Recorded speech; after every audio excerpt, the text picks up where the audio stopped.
Kenapa orang Yahudi belum percaya? Atau di zaman Yesus tidak percaya? Yang percaya juga ada, tapi murid-muridnya. Orang Yahudi sekarang tidak percaya, jangan bingung. Sejarah lagi jawabannya. Dulu, orang tidak percaya Yesus karena apa? Harapannya Mesias itu adalah tokoh politik yang memerdekakan Israel dari penindasan Roma. Lah Yesus malah tidak mengatakan, darahku benar-benar minuman, tubuhku benar-benar makanan. Loh, ini kan juru selamat mau mati nih. Murid-muridnya banyak yang mundur. Bahkan ketika Yesus sudah bangkit, mereka, maukah engkau memulihkan kerajaan bagi Israel? Jadi yang dipikirkan itu adalah kerajaan politik. Makanya Yesus ditolak. Tapi Yesus menangisi Yerusalem. Sejarah harus berlangsung. Kamu lihat gedung yang megah ini, kata Yesus, ketika melihat bait suci yang luar biasa megahnya pada zaman itu, diarahkan mata murid-muridnya. Akan tiba saatnya, tidak satu pun batu dibiarkan terletak di atas batu yang lain. Semua akan diratakan. Yesus mengatakan itu tahun 33 Masehi, di awal tahun. Karena pada bulan Nisan dia disalibkan, ya kan? Itu terjadi 40 tahun setelah peristiwa itu kurang lebih. Benar-benar terjadi. Waktu itu, ini ngomong sejarah lagi, orang Yahudi itu ada 3 sekte, 3 aliran. Yang pertama Saduki. Orang Saduki itu tidak pernah mikir Mesias karena mereka hidupnya sudah enak. Mereka menguasai bait Allah, aset ekonomi dikuasai. Yang kedua, masa rakyat yang banyak itu Farisi. Makanya masa rakyat yang banyak itu disebut Amharet. Orang-orang Farisi yang kedua itu. Yang ketiga, orang-orang Eseni. Ini korban politik dari orang Saduki. Lalu mereka mengasingkan diri, mendirikan komunitas di sekitar Gua Qumran, Laut Mati. Ajaibnya Tuhan pakai mereka. Ditemukannya Alkitab Perjanjian Lama dari kira-kira tahun 100 sebelum Masehi. Jadi kita punya Alkitab yang usianya 2150 tahun. Ayo, siapa yang mengatakan Alkitab palsu? Mungkin dibukti sejarahnya 2000 tahun aja ada kok. Ayo sekarang, ya toh? Itu orang Eseni. Ketika orang Farisi tidak puas dengan situasi mereka, mereka melahirkan kelompok baru yang sangat keras, namanya Zelot. Orang-orang Zelot ini yang memprakarsai pemberontakan terhadap Roma. Lalu mereka berontak, lalu muncullah perang Yahudi pertama. Mulai tahun 66 berakhir tahun 70 Masehi. Apa yang terjadi? Tanggal 9 bulan Ibrani Ab, tahun 823 setelah berdirinya kota Roma. Tahunnya itu jelas catatannya. Sama dengan 5 Agustus tahun 70 Masehi. Kira-kira pada saat mereka sembahyang Minkah, kira-kira menjelang maghrib, asar itu ya, itu api memasuki ruangan kudus, kemudian masuk ruangan kudus, bait Allah benar-benar hancur. Itu sore hari tanggal 5 Agustus tahun 70 Masehi. Persis dengan yang dinubuatkan Yesus. Tinggal tembok barat yang disebut dengan Hakotel Hamma'rifi, tembok barat. Orang Yahudi nangis-nangis di situ, menyeratapi dosa-dosanya. Kenapa kehilangan bait Allah? Tetapi orang yang nonton dia, oh ini mereka meratap, makanya disebut tembok ratapan. Istilah tembok ratapan itu julukan oleh orang-orang bukan Yahudi yang nonton mereka meratap itu. Makanya orang Arab menyebut Haitun al-Mubaka, tembok ratapan. Tinggal itu, sudah habis harapannya. Lalu ada sebelum perang usai, ada seorang rabi. Rabi itu pemimpin agama Yahudi. Dia tahu ini gara-gara orang Zelot ini, kita sebentar lagi kehilangan bait Allah, kita kehilangan harapan masa depan kita. Lalu diam-diam dia mengutus utusan untuk berdamai dengan Roma.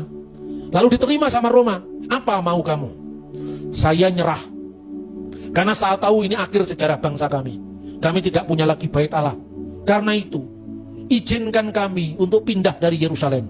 Tapi izinkan kami untuk merendam masa depan kami bersama agama kami. Lalu Rabi Yohanan bin Zakkai itu diberikan tempat bersama para pengikutnya yang tersisa di sebuah kota yang namanya Yapne. Yapne itu dikenal dengan Yamnia, dekat Tel Aviv modern. Tinggal di sana mereka meneruskan agama Yahudi. Tapi agama Yahudi yang muncul di abad kedua setelah bait suci hancur beda dengan Yahudi yang sebelumnya. Bedanya di mana? Tidak ada lagi Yom Kippur dengan korban binatang. Ya toh? Yang ada hanya doa-doa yang dipusatkan di rumah ibadat yang namanya sinagoge. Paskah masih ada, tapi korban domba Paskah tidak ada lagi. Hanya doa-doa yang dipanjatkan. Karena tidak ada bait suci, korban tidak sah untuk dilakukan di sana. Setiap Paskah tiba, mereka selalu mengenang Yerusalem. Tahun 130 berontak lagi orang Yahudi ini. Itu yang namanya perang Yahudi kedua. Kenapa saya ceritakan sejarah ini? Supaya Anda tahu sejarah kekristenan.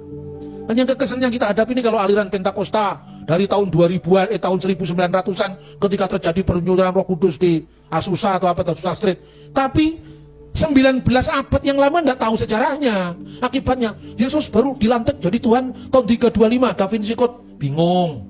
Karena kita ini terlalu aliran. Makanya kita ini kembali ke pokok, kembali ke sumber. Kalau itu gereja pasti bersatu. Amin. Makanya saudara-saudara, perang Yahudi kedua itu menang. Kemenangan itulah selama hanya 4 tahun saja. Tahun 135 kembali Kaisar Hadrianus meluluh lantakkan Yerusalem. Nah, saat itu di mana posisi orang Kristen? Murid Yesus sendiri ada pengikutnya Selot, namanya Simon orang Selot.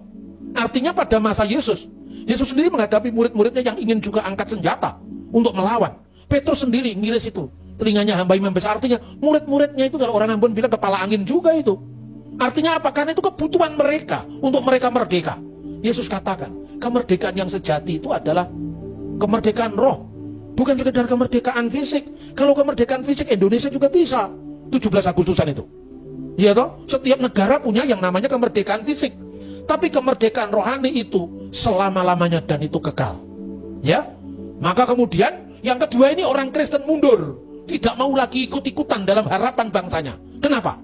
Karena kemenangan itu dirayakan luar biasa dan seorang rabi yang cukup senior saat itu namanya Rabi Akiba menganggap bahwa Simon Bar Kokhba, pemimpin pemberontakan yang menang itu, diangkat jadi Mesias Israel. Makanya orang-orang Kristen mundur. Kalau untuk yang satu ini ya sudah, kita sayonara, selamat jalan. Kita berpisah. Orang Kristen meninggalkan Yerusalem, pergi ke salah satu kota yang namanya termasuk kota-kota Dekapolis, 10 kota Romawi, secara tepatnya di kota Pella di Yordania. Maka perhatikan sekarang, Kristen itu punya liturgi atau nyanyian-nyanyian Yunani, punya nyanyian-nyanyian Latin, Gloria in excelsis Deo Yunani, Kyrie eleison, pula nyanyian-nyanyian Aramaik, Maranatha, Marana, Yesus Mesika, tapi tidak ada bahasa Ibrani-nya. Padahal bahasa Ibrani di Yerusalem. Kenapa? Karena Kristen Ibrani ini meninggalkan kota Yerusalem. Karena tidak mau ikut-ikut mengangkat Simon Bar Kokhba, pemimpin revolusi sebagai Mesias. Tidak. Pemimpinmu hanya satu, yaitu Mesias, Yesus Kristus. Ketika Hadrian kemudian mengalahkan Bar Kokhba, apa yang terjadi? Yerusalem kembali diratakan. Dan ketika itu, ini Yahudi ini supaya tidak berontak lagi, gimana ya caranya? Tidak boleh ada kata Yerusalem.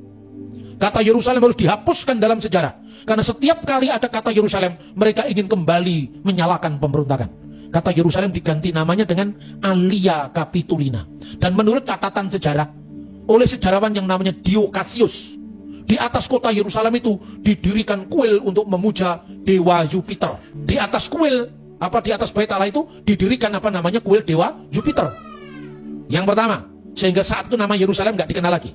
Yang kedua, nama Israel harus dihapus dari sejarah. Yang lebih menyakitkan lagi, provinsi Yudea digabung dengan provinsi Syria dan namanya disebut Syria Palestina. Padahal Palestina itu musuh bebuyutannya Israel, bukan Palestina modern sekarang. Palestina modern sekarang ini kan provinsi Turki dulu. Ini Filistin lama itu. Jadi yang menamakan pertama Palestina itu Kaisar Pagan, yaitu Hadrianus. Sakit hatilah orang-orang Yahudi. Ketiga, tidak boleh satu orang Yahudi pun tinggal di kota suci Yerusalem. Termasuk Yahudi yang percaya Yeshua HaMasiah. Termasuk orang Yahudi yang percaya Yesus Kristus harus keluar dari Yerusalem. Nah ini tapi ada yang tidak enaknya ini. Orang-orang Kristen yang bukan Yahudi boleh tinggal di kota Yerusalem. Kenapa? Karena kalau orang Kristen dari Batak, dari Barat, dari Jawa, kan nggak ada ikatan emosional dengan Yerusalem. Tapi kalau orang Yahudi, entah itu Yahudi Rabinik, entah Parisi, yang Yahudi Rabinik kan sekarang jadi Parisi, entah itu Nasrani yang percaya Yesus kepada Yesus orang Nazaret, Yerusalem segala-galanya. Karena nasionalisme, patriotisme, Kristen non-Yahudi boleh tinggal di Yerusalem. Yahudi semuanya nggak boleh tinggal di Yerusalem. Akibatnya terjadi perseteruan antara Yahudi dengan Kristen. Gitu loh saudara-saudara. Lalu orang Yahudi mengeluarkan kutukan terhadap orang Kristen. Inilah sejarah panjangnya begitu. Makanya sekarang tidak boleh kutuk mengutuk. Karena Kristen sekarang sudah mengampuni. Yahudi itu bagaimanapun juga akar sejarah kita. Makanya sebenci apapun, setidak suka apapun terhadap ras yang namanya Yahudi, orang Kristen tidak boleh mengutuk mereka. Kita harus mengasihi. Apalagi lewat bangsa Yahudi ini kita berhutang keselamatan.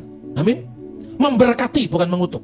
Nah kiranya firman Allah ini dengan bukti sejarah, pendalaman iman atau teologi, kita sekarang paham bahwa iman Kristen itu bukan main-main. Kalau bahasanya anak sekarang bukan kaleng-kaleng. Memang luar biasa. Amin.